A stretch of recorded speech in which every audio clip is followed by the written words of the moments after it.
So what happens after we die? We're probably dead and it's game over. I wasn't worrying about anything in the year 2000 BC, so I'm probably not going to be worrying about anything in the year 4000 AD.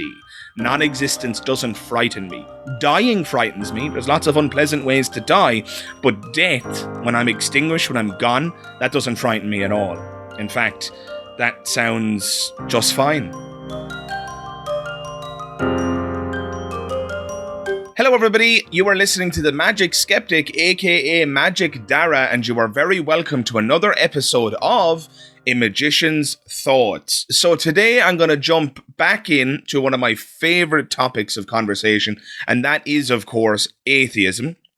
I've had a bunch of you jump into the comments at various points and say things like, really, another video on atheism, how shocking.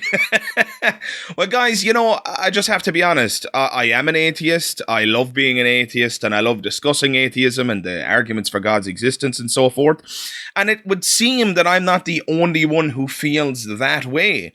There are numerous what I would call religious apologists online. These are people who believe fervently in the existence of God, and they believe that atheism is a fool's errand, and they make content about atheism all the time as well. Of course, they're making it from the other side of the camp. Debunking atheism, it would seem, has become something of a cottage industry. A number of significant names come to mind.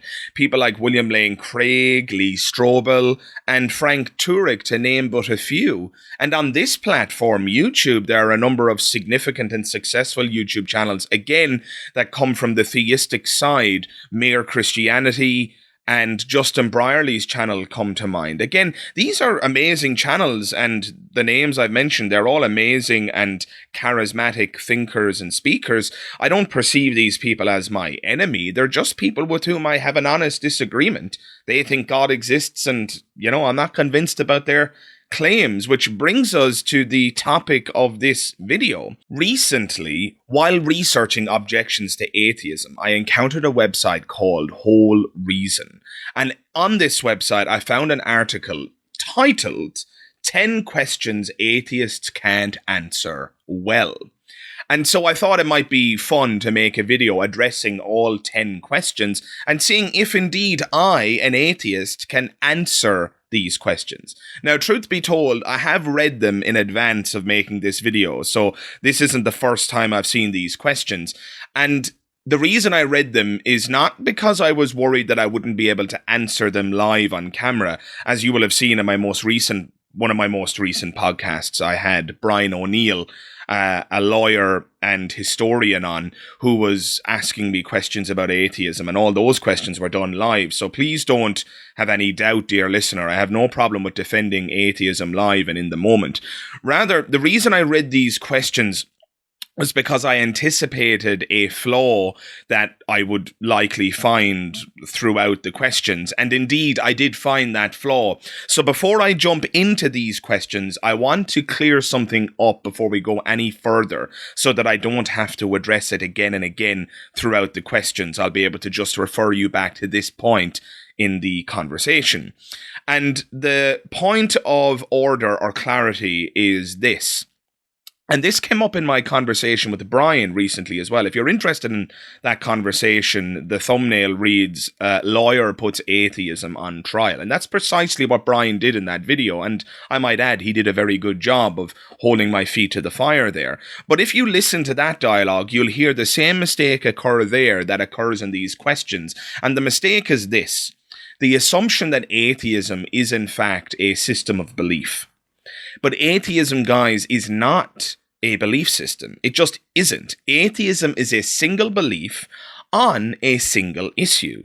That is the question of God's existence. Theists say, yes, they believe in God, and I, as an atheist, simply don't accept their claims. The analogy I used while discussing this misapprehension with Brian was that of vegetarianism. To ask of a vegetarian, what is the vegetarian view of the Cold War? Or what is the vegetarian view on abortion? Or what is the vegetarian view of Obama's presidency, or Donald Trump, or any topic you could possibly imagine, right? You can see that there's a huge mistake there. You see, vegetarianism is defined by a single tenet. Vegetarians do not eat meat. Should we eat meat? Vegetarians say, no, we shouldn't. To ask a vegetarian what their view is on any other topic means that you're stepping outside of the purview of vegetarianism. Again, you are mistaking vegetarianism for a belief system, when in fact vegetarianism is a tenet of a larger belief system, right? You could be a vegetarian because you're a Buddhist, which is a belief system. You could be a vegetarian because you're a humanist, which is a belief system. And so too it is the case with atheism, guys. To ask what is the atheist view of X, whatever X is a nonsense. It doesn't make sense. So remember, atheism is not a belief system. To ask an atheist their view on anything other than God's existence is to ask that person their view as an individual. You are not now getting the view of atheism on a particular topic, because atheism does not contain any other content. Atheism begins and ends with the question of God's existence. Does God exist? Atheists say no. It's as simple as that. So with that particular misapprehension addressed, I'm now going to jump into these 10 questions from this website, Whole Reason, and we're going to see how I, an atheist, can answer them. Just remember the misapprehension as I've described it, because I can tell you right now, it comes up quite a few times. So I've got the questions loaded up here on my phone, and we're going to dive right in. But before I get to question 1, I have to address the title of this article. Again, the title reads, 10 questions atheists can't answer well. And I feel like that title is phrased for a rather self-serving purpose. You see, the real ballsy title would have been something like 10 questions atheists can't answer, full stop. But the author of this particular article adds in the word well, because I think they want to cover their tracks. No matter how I answer any of these questions, the author could still come back and say, oh yeah, but you didn't answer that well. And so there's this kind of subjective judgment element to the title of the article. So I'm under no misapprehensions here, guys. I have no doubt that no matter what answers I give to these questions, that the author of this article and any other apologetic Christian is going to suggest that my answers are pretty weak anyway. But I just had to address that. I think that I have some pretty solid answers to all 10 questions here. I'll leave you be the judge, dear listener. So without further ado, let's dive right in. Question 1 reads, and the author has been kind enough as well to organize the questions into different categories. Category number 1 reads the following. There are the basic worldview questions. Okay, question 1, origins. Where did life and humanity originate? Now, straight away, we're into the misapprehension that I addressed in the opening of this video. There is no atheist view on when life and humanity began. There's no atheist view on when life began. There's no atheist view on where humanity originates from. There just isn't one. Atheism is a single belief on a single issue. That is the question of God's existence. End of story. Frankly, I could move on here. I think this article might be better titled as 10 questions Christians think are relevant to atheism, but are actually not. That might be a better title for this article, right? So, look, just to be clear, I'm going to answer this question, but again, you must be aware that the answer I'm about to give has nothing to do with my atheism. The answer I'm about to give is about what I believe as an individual. And if you're asking me where did life and humanity originate, well, we don't know. We do not know the origin of life. That is an unanswered question. And for those of you who mistakenly assume that evolution explains that, it does not.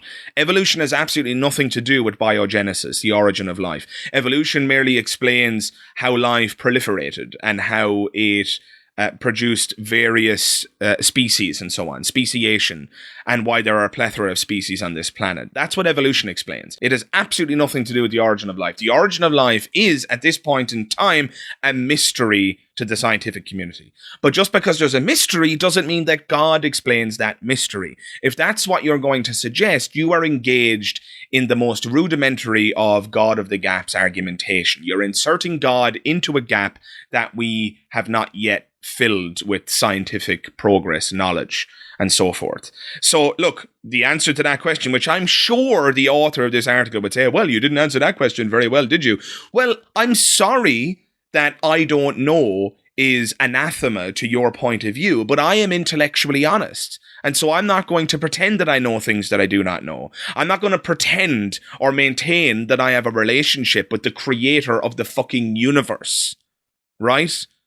How laughable is it that atheists get called know-it-alls? I made a video on that before, so I won't recapitulate that entire point here. But again, it just irritates me. It really, really frustrates me. But in any case, my answer to question 1 is, I don't know. I don't know where life came from, guys. Do you? Because if you figured it out, and if the author of this article has figured it out, then go get your Nobel Prize for Science. Because that would be one of the most amazing discoveries of our time. Moving on to question 2. The problem. Why is there suffering, sickness, and death? Well, I hate to sound like a complete reductionist, but there is suffering, sickness, and death because we have nervous systems that are subject to maladies. I mean, it's that simple, really. There's a good evolutionary reason for why we experience suffering. The reason we have nerve endings and can feel pain, it's for survival. If I couldn't feel pain and my hand was numb and I leaned on a hot stove, I wouldn't know that I was leaning on a hot stove. And by the time I noticed that I was leaning on a hot stove, my hand might be so badly compromised that it might be unusable forever. Right? So there's a good evolutionary reason why we feel pain. And of course, the reason we get sick and die, well, the reason we get sick, guys, is because we live on a planet with competing organisms and viruses and so forth, right? So, yeah, it sucks when a virus invades your body and makes you sick, but it's good for the virus. Again, we're all caught in this kind of food chain, if you will, interdependency, a parasitic interdependency, right? Where we eat flora and fauna, and there are bacteria that survive in our gut, and viruses will invade our bodies and multiply. Again, great for the virus that's in your body and not so good for you as the host. I mean, this is just the unpleasant nature of reality. And of course, we ultimately die because the process known as senescence, whereby things get old, decrepit, and die, is just a fact of our biology. Again, I hate to sound like a complete reductionist, but there are very good scientific explanations for why all these things are the way they are. There's no need to introduce any metaphysics or gods or fairies or nonsense into the conversation. And yeah, that's my answer to number 2 for what it's worth. Number 3, the solution. What is the cure for man's suffering, especially his existential loneliness? That is probably the most profound question in the set of 10 questions, and people have dedicated their lives to answering those questions. So let me give you my answer for what it's worth. But again, please remember that this question has absolutely nothing to do with atheism. Atheism does not contain within it a solution to suffering or existential loneliness. It just doesn't contain that. But that's not a failure or a weakness of atheism. That's like being angry with a spoon because it's not a fork. Right? You can't suggest that the lack of something in a particular domain is a failure if that domain never had it to begin with or isn't supposed to have it. You know, religious people do this all the time about evolution. Oh, evolution doesn't explain where life comes from. Yeah, you're right, but it's not supposed to. Evolution simply explains why there's a variety of life and how that life proliferated. Right? Being angry with evolution because it doesn't answer the question of abiogenesis is just nonsense. Again, it would be like, I don't know, the analogy I gave in my conversation with Brian is that it would be like being angry with a telephone box because it didn't contain a bed and breakfast for you. But phone boxes weren't designed for you to stay overnight. These are just silly questions. So my answer for the solution to man's suffering is just, I can only give you my life experience. Anytime I'm suffering and I'm in pain, the thing that helps me is my fiancé. My fiancé is my rock. She's always there for me. And my family, who were always there for me. My mother is just a superhuman. Her charity and her goodwill and her ability to take care of other people is just unrivaled, right? So I take solace and comfort in those whom I love. My friends, my family. That's what relieves my suffering. And other than that, of course, a good trip to the doctor, right? Medicine relieves my suffering. But if you want to address the existential loneliness question, I can see how atheists could end up being nihilistic and suffering from existential dread and anxiety. Of course, if you do not believe in a God, you very quickly become convinced of the idea that there is no ultimate purpose in the universe, that we are just molecules and atoms in motion. And that can be very hard to take.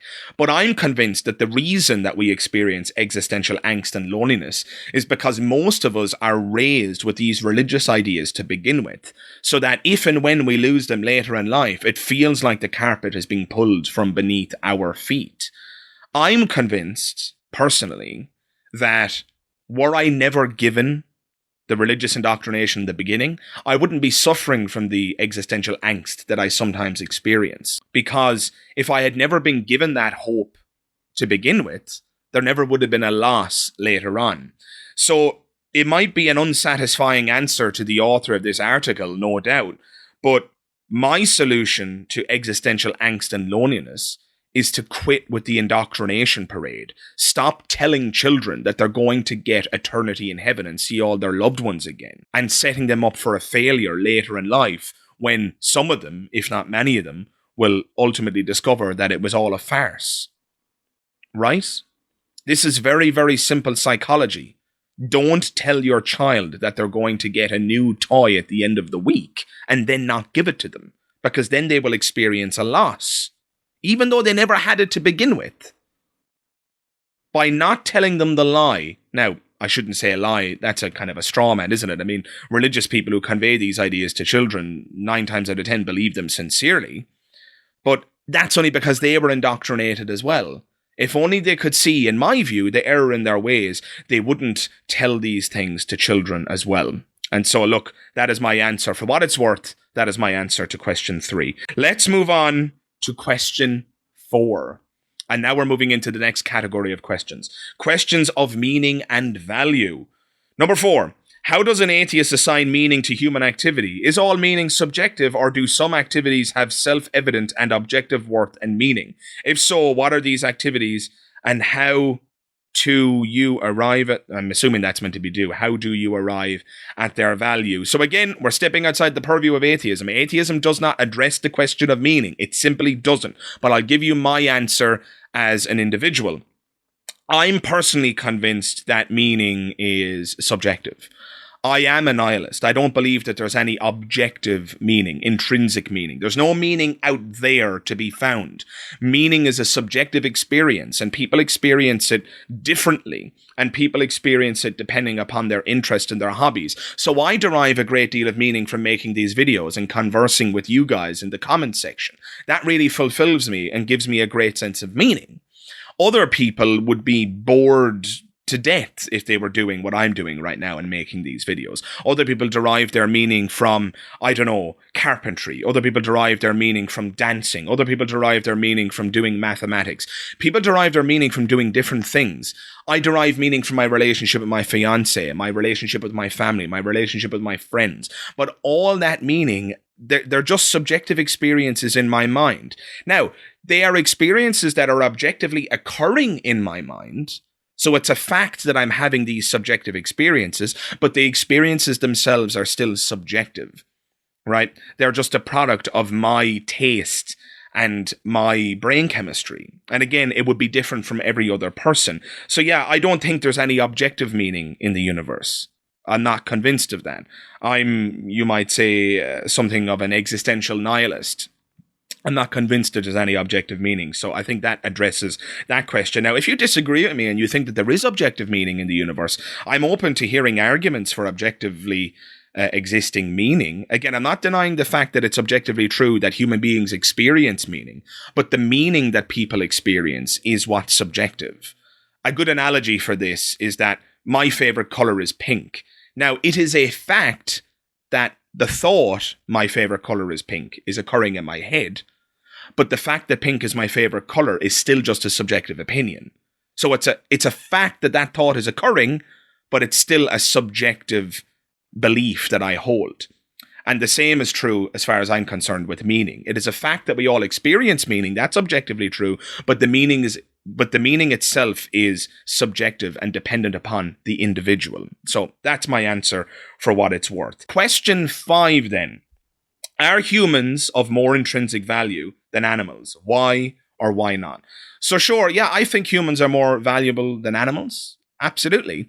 And I think this kind of gets confusing because, you see, people assume that if you're not a Christian and you don't believe that human beings occupy a special place in the universe, I mean, right, so Christians and religious people in general tend to believe that, or at least in the monotheisms, they tend to believe that human beings were created in God's image. And I understand why that's appealing, that we're special and we're at the center of it all, right? There's an ego there. And again, when you lose that belief, again, it feels like the carpet is pulled from beneath your feet, right? So again, I understand the enormity of the loss when somebody loses their faith. I myself lost my faith. I know what that feels like. And I remember when I was a believer, how special it was for me to believe that I am at the epicenter of all of this, that human beings occupy a special place in creation. And so I get that religious people believe that human beings are just so much more valuable than animals. And I agree that human beings are more valuable than animals. I just don't think that creation is all about us and that we're at the epicenter. In my view, animals are not valued enough. Animals experience excruciating torture at the hands of the meat industry, factory farming, and so forth. And while I am not myself a vegan or a vegetarian, I essentially agree entirely with the ethics of those positions, which I know makes me a hypocrite.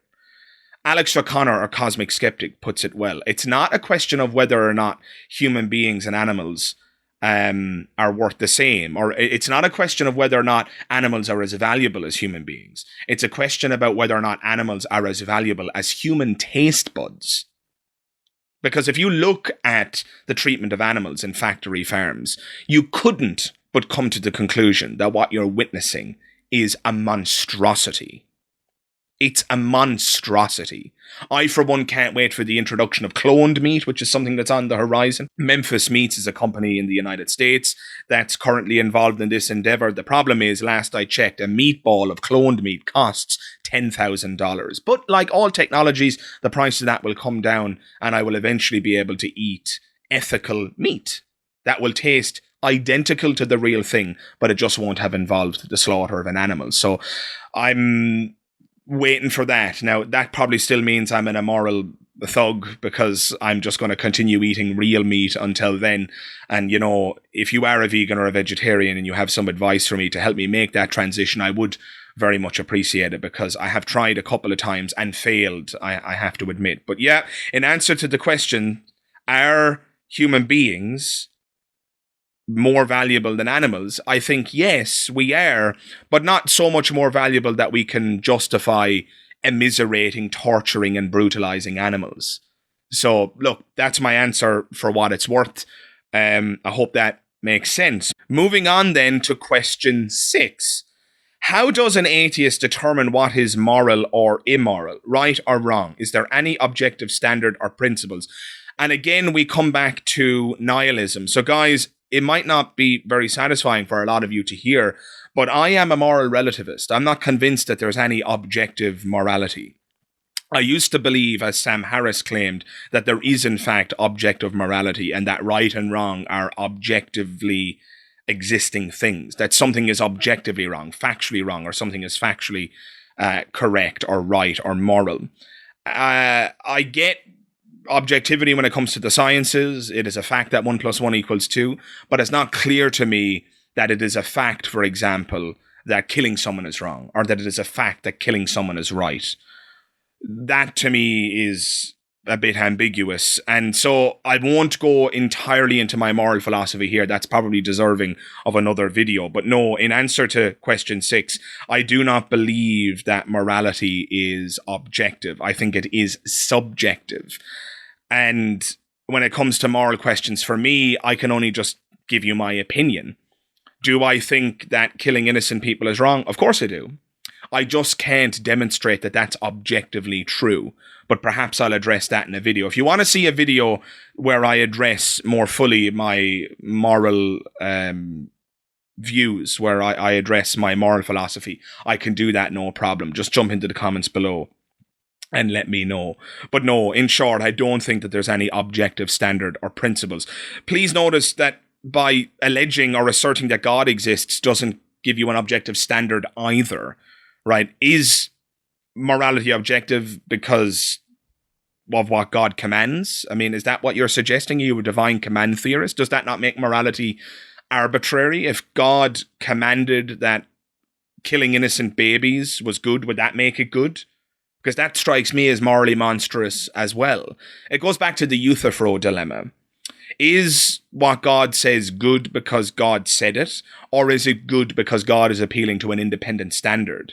If it's good because God simply says so, then you have to deal with my baby example. God could command the killing of babies and it would automatically become a morally good thing because God said so. And I think we'd all agree that that's morally monstrous. The only other option you're left with is that God is appealing to an independent standard, in which case God is not the guarantor or the originator of morality, because he's appealing to an independent standard. Neither of those options are, satisfactory for the theists.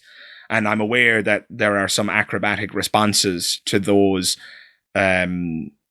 points, but, I can address those in another video as well if you'd like. For now, I'm not convinced that either an atheist or a theist has a good way of grounding objective morality. I just don't see the case, guys. So that is my answer to question 6. Moving on then to question 7. Question 7 reads, what type of government does atheistic philosophy translate into? How does it understand the relationship between man and government? What type of government structures flow from an atheistic worldview? Does it merely rely on someone else's system of thought, like the assumptions of naturalistic science? First of all, that's several questions in one, so this isn't really a list of 10 questions. How dare you? And again, please notice that this steps obviously outside the purview of atheism. This has absolutely nothing to do with atheism. What type of government does atheistic philosophy translate into? I think that question is a non sequitur. It's like saying, what color does atheism translate into? Atheism does not lend itself to any specific government type. That is just a nonsense, and I defy anyone to create or come up with a causal link between atheism and a particular government type. That is just a nonsense. And so, frankly speaking, this question is not worth my time. The question is a nonsense. It's like asking, what is the color of jealousy, right? What kind of color does atheism lead to? What height does atheism lead to? What weight does atheism lead to? These are just nonsensical questions. Asking me what type of government atheism leads to is just ridiculous. So I'm going to move on to question 8. Question 8 reads, how does atheism view religions and religious faith? What about metaphysics? Is atheism purely materialistic and naturalistic? So how does atheism view religions? It depends on the atheist. You could be a Christopher Hitchens style atheist and think that religion poisons everything, right? I don't think that. I don't think religion poisons everything. So straight away there's a difference of opinion between Christopher Hitchens and I. So asking what the atheist view of religions is kind of a silly question as well. It assumes that atheism is a monolithic block and that all atheists are the same and feel the same. But I just don't agree. I think that's a mistaken assumption on the part of the author. But we can go further. Is atheism purely materialistic and naturalistic?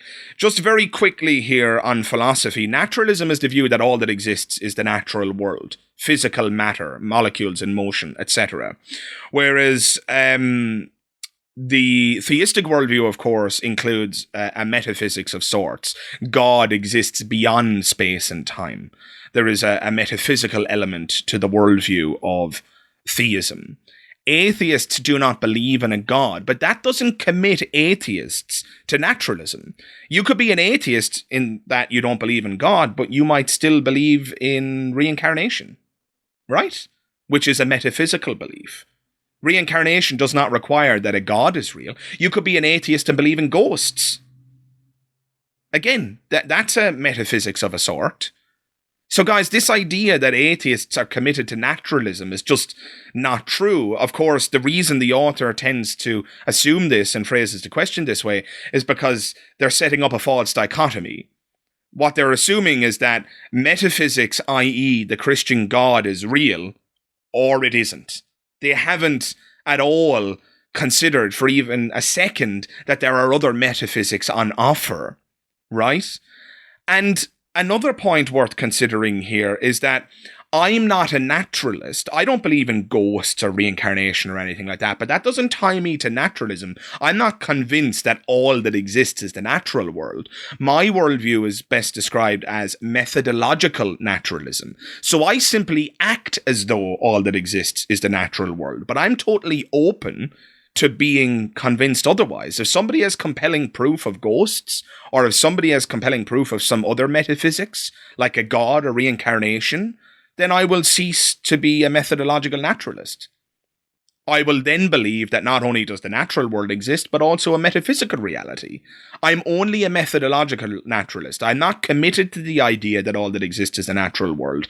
I'm just living as though all that exists is the natural world, because I don't see any reason thus far to assume or to believe that there is anything other than the natural world. So that is my answer to question 8. I hope that is satisfactory. Let's move on to number 9. Who are the authoritative writers' books of atheism? What are the central tenets of atheism? And if they have a greatest commandment, what is it? For example, arguably, Christianity's is love the Lord your God with all your heart, mind, soul, and strength, and love your neighbor as yourself. Again, we see the misapprehension rear its ugly head, and that is the idea that atheism has tenets. Remember, atheism is a single belief on a single issue. Does God exist? Atheists say, no, we're not convinced. So when this author asks, who are the authoritative writers or books of atheism, and what are the central tenets of atheism, these questions don't make any sense. There is no Bible of atheism. Sure, there are influential atheists, Sam Harris, Christopher Hitchens, Richard Dawkins, but look at what's been going on with Richard Dawkins recently. Richard Dawkins has been rejected by many people in the atheist community because of his comments on the trans movement. And while I'm not going to comment on that here, I just raise it as an example where there is no Bible of atheism, and Richard Dawkins is not the Pope of atheism, where people are just going to venerate what he says and just believe everything and so forth. No, Richard Dawkins was instrumental in my transition towards atheism, and that's it. I value his views as a biologist. I value his views as an atheist, but I don't really consult him for my day-to-day life and how I should live and what I should do, right? There are no real atheist popes, if you will. Again, there are influential atheists, but the real problem with this question is when the author says, what are the central tenets of atheism? There is only one central tenet of atheism, and that is that we're not convinced that God exists. Everything else steps outside the purview of atheism, as I have reiterated again and again and again. Question 10 reads, what happens after we die? And I'm very happy to end the video on this question because I'm going to say, once again, I do not know. And that is the only honest answer I can give. I can tell you what the evidence suggests right now. I can tell you what the evidence suggests. The evidence suggests that our consciousness is a product of the brain, and we know that upon death, the brain turns off. End of story. There is no reason to believe that life continues after the death of the body. To claim that, you would have to prove the existence of some kind of metaphysical soul, but again, nobody has ever successfully done that. And if they do, again, they will win the Nobel Prize for science. It will be one of the most incredible discoveries of our time. So what happens after we die? We're probably dead and it's game over. I wasn't worrying about anything in the year 2000 BC. So I'm probably not going to be worrying about anything in the year 4000 AD. Non-existence doesn't frighten me. Dying frightens me. There's lots of unpleasant ways to die, but death, when I'm extinguished, when I'm gone, that doesn't frighten me at all.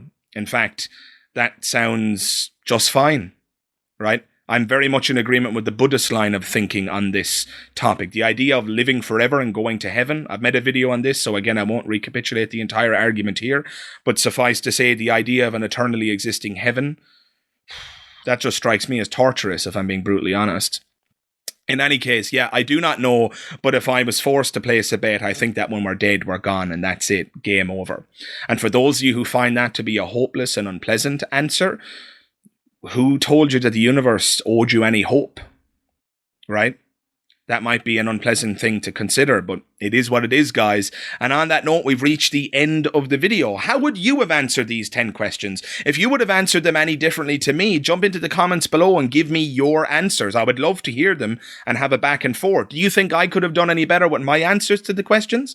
Did I make any mistakes? Do you think I could improve in any way? If indeed I've made a mistake, or you think I could sharpen up an argument or my response to one of those questions, I'm the first person who wants to know. One of my primary aims with this channel is to learn more and become better as a philosopher and a thinker. So again, if you have any suggestions that could improve my answers or improve my philosophy, I'm the first person who wants to hear it. So guys, if you liked the video, please do drop a like on it. You have no idea how much that helps me out. And if you've been enjoying my content more generally, please do consider hitting that subscribe button. And if you do, don't forget to check the bell notification icon. That way you'll be able to stay up to date with all things on the channel, and you'll even be notified as and when my latest videos go live. Thank you very much for watching this video, and I hope to see you in the next one. All the best. Bye-bye.